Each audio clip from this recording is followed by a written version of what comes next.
২০২৪ সালে দেশে সরাসরি বিদেশি বিনিয়োগ এফডিআই কমেছে ১৩%। গত বছর নিট এফডিআই এসেছে $১২৭ কোটি, স্থানীয় মুদ্রায় যা প্রায় ১৫,৫০০ কোটি টাকা।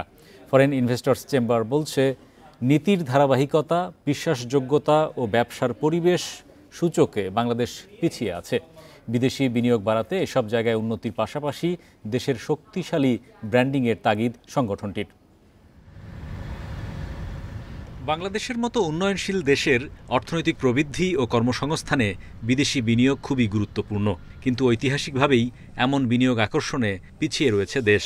২০২৪ সালে সরাসরি বিদেশি বিনিয়োগ এসেছে মাত্র $১২৭ কোটি, যা ২০২৩ সালে ছিল $১৪৬,৪০,০০,০০০। বৃহস্পতিবার জাতিসংঘের বাণিজ্য ও উন্নয়ন বিষয়ক সংস্থা আঙ্কটাডের বিশ্ব বিনিয়োগ রিপোর্টে বিদেশি বিনিয়োগের এসব তথ্য উঠে আসে। গত বছর শেষে বাংলাদেশে বিদেশি বিনিয়োগের স্থিতি $১,৮২৯ কোটি, যা জিডিপির মাত্র ৪%। দক্ষিণ এশিয়ায় ভারতের এমন বিনিয়োগ ১৪%, ভুটানে এ হার ১৭%। ফরেন ইনভেস্টর্স চেম্বার বলছে, এদেশে বিনিয়োগ পরিস্থিতির নাজুক অবস্থা দীর্ঘদিনের। ফরেন ইনভেস্টমেন্ট নির্ভর করে একটা দেশের বিশ্বাসযোগ্যতার উপর, পলিসি কনসিস্টেন্সির উপর, এবং দেশের একটা জিনিস তৈরি করা কত সহজতর হয় ব্যবসা করা। আমরা যে তিনটা ক্ষেত্রেই আমি আপনাদের বলি, আমাদের কিন্তু তিনটা ক্ষেত্রেই আমরা খুব একটা ভালো না। আমাদের দেশের বিশ্বাসযোগ্যতা পলিসি, আমি আগে প্রায় বলি, ইজ ভেরি লো। গেল বছর বিদেশি বিনিয়োগকারীদের নতুন প্রকল্পে বিনিয়োগে ঘোষিত অর্থের পরিমাণও কমে দাঁড়িয়েছে $১৭৫ কোটি, যা ২০২৩ সালে ছিল $২৭০ কোটি। এমন ঘোষণা ভবিষ্যতের প্রকৃত বিনিয়োগের আভাস দেয়।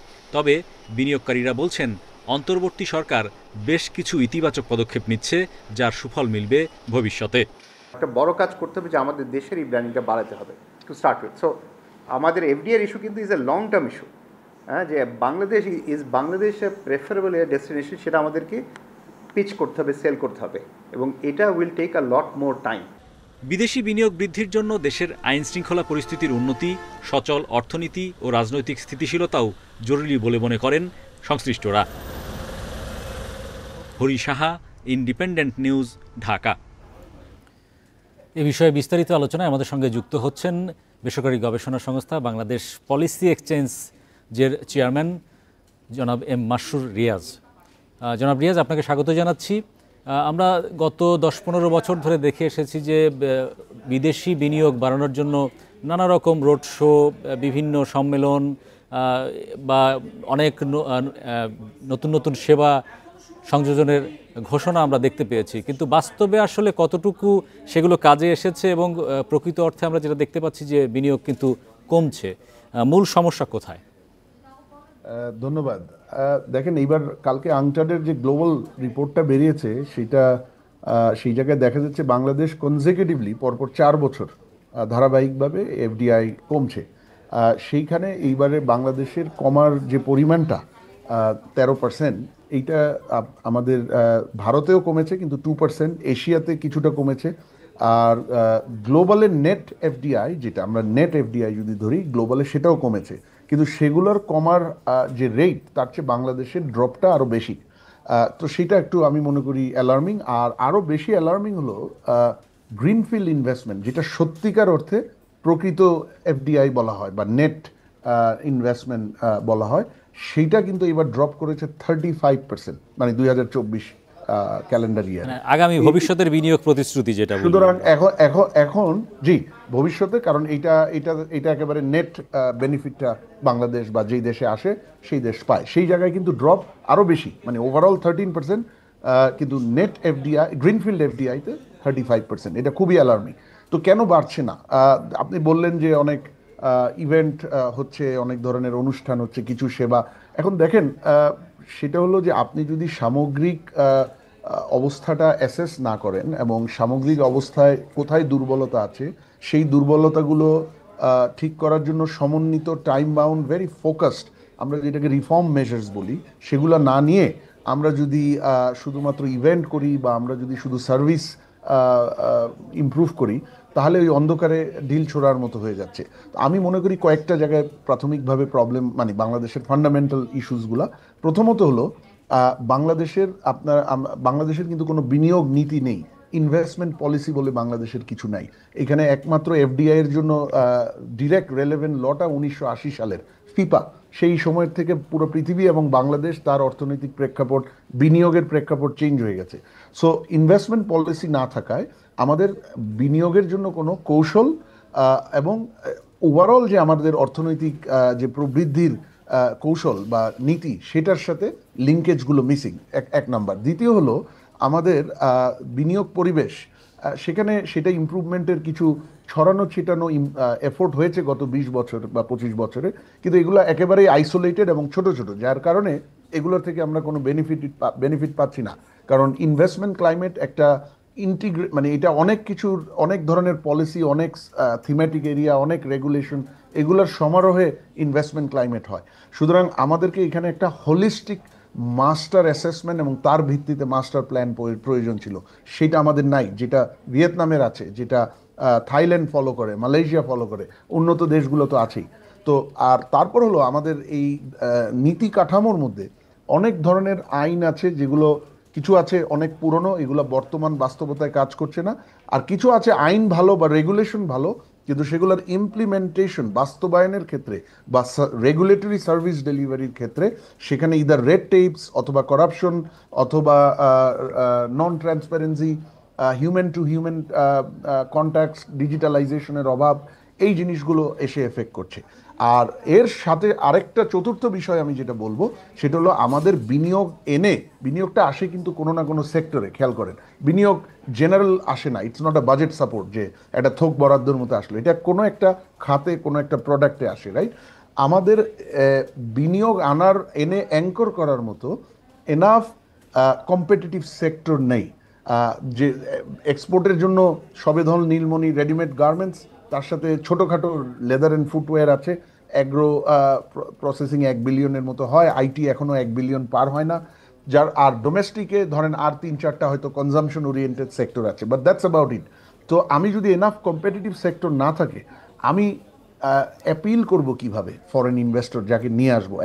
একদিকে অ্যাপিল করতে পারছি না, আমি ইনভেস্টমেন্ট ক্লাইমেট ঠিক নেই, নীতি কাঠামো যেগুলা ভালো সেগুলোর প্রয়োগ ঠিক নেই। তৃতীয় হলো আমি ইনভেস্টমেন্টগুলো আনবো যেখানে, যেই সেক্টরের কথা বলে অ্যাপিল দেখিয়ে আমি নিয়ে আসবো, সেই সেক্টর এনাফ নেই আমাদের কাছে।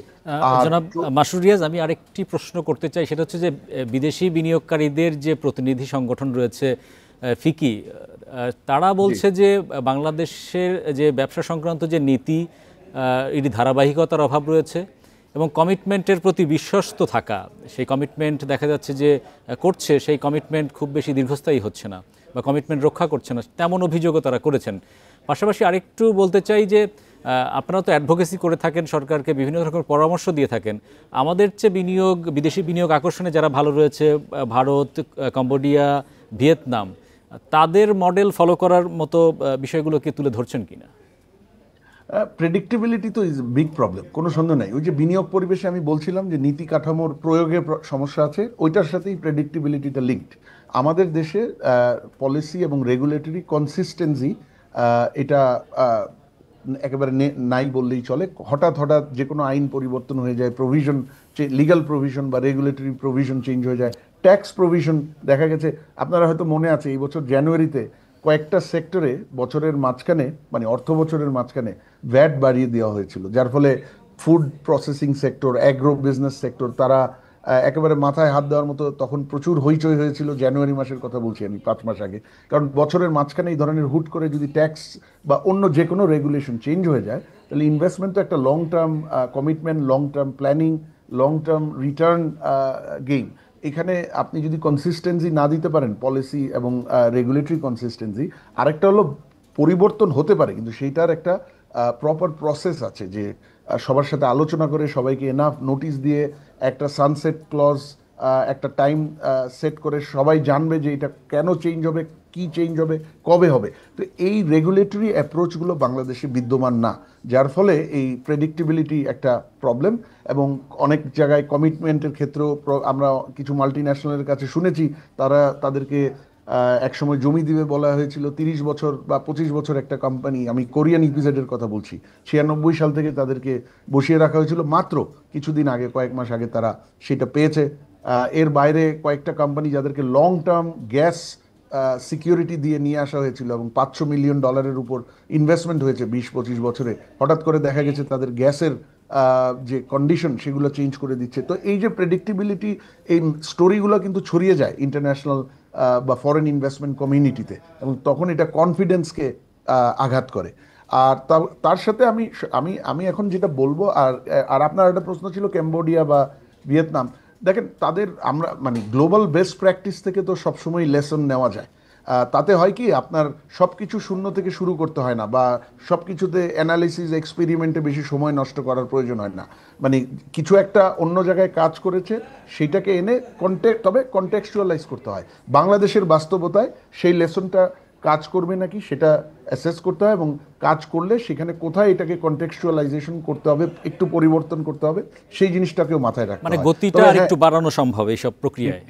জি, অ্যাবসলিউটলি। তো বাট আসলে মানে মূল সাকসেস দেশের ভেতর থেকেই আসতে হবে।